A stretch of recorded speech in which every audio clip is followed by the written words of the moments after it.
ஏன்னா அதற்கு முன்னாடி கூட அவர்கள் ஒரு யூதர் இன்னொரு யூதரை பார்த்தா என்ன சொல்லுவாங்க, நெக்ஸ்ட் இயர் இன் ஜெருசலேம் அப்படின்னு சொல்லுவாங்க.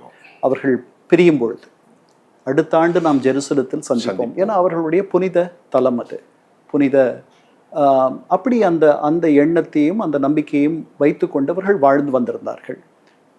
இரண்டாம் உலகப் போர், இந்த நாட்சிகளுடைய எழுச்சி ஒரு பெரிய அவர்களுக்கு ஒரு உந்துதலை தந்தது. அந்த மாதிரி அவர்கள் ஜியானிஸ்ட் மூவ்மெண்ட்னு சொல்லிட்டு அந்த திருப்பி அந்த நாட்டுக்கு போய் அங்கேயே முதல்ல அவர்களுக்கென்று ஒரு நாடு வேண்டும்னு நினைக்கும் பொழுது யுகாண்டா, இன்னைக்கு இருக்கிற யுகாண்டாவை அவர்கள் சிந்தித்து பார்த்தார்கள். அங்கே நிலம் வாங்கி அங்கே போகலான்லாம் நினைச்சாங்க. அதுக்கப்புறம் அது எனக்கு சரியாக இப்போ நினைவில்லை, ஏதோ காரணத்தினால அந்த எண்ணம் விடுபட்டு பாலஸ்தீனத்திற்கே நாம் திரும்பி போகலான்னு சொல்லிட்டு இயல்பாக வாலண்டரி ரிட்டர்ன்ஸ் நிறைய பேர் அங்கே போய் சொந்தமாக நிலங்களை வாங்கி அங்கே போய் குடியேறுவது என்பது தொடக்கத்தில் முதல்ல தொடங்குச்சு.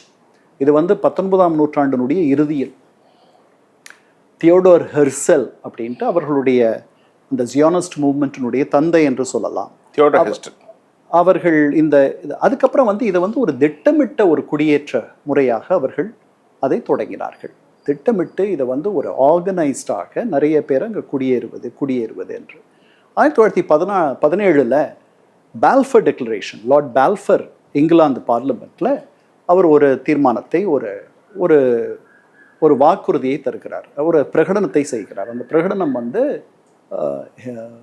His Majesty's government views upon favor a homeland for Jews அப்படின்னு சொல்லிட்டு ஒரு இடம், ஒரு தாய் நாடு என்று ஒரு இடம் அவர்களுக்கு இருக்க வேண்டும் என்பதை நாங்கள் பரிவுடன் பார்க்கிறோம் அப்படின்ற ஒரு டிக்ளரேஷன். அது நடந்த பிறகு இந்த ஆர்கனைஸ்டாக அங்கே போய் குடியேறுவது என்பது அதிகமாச்சு.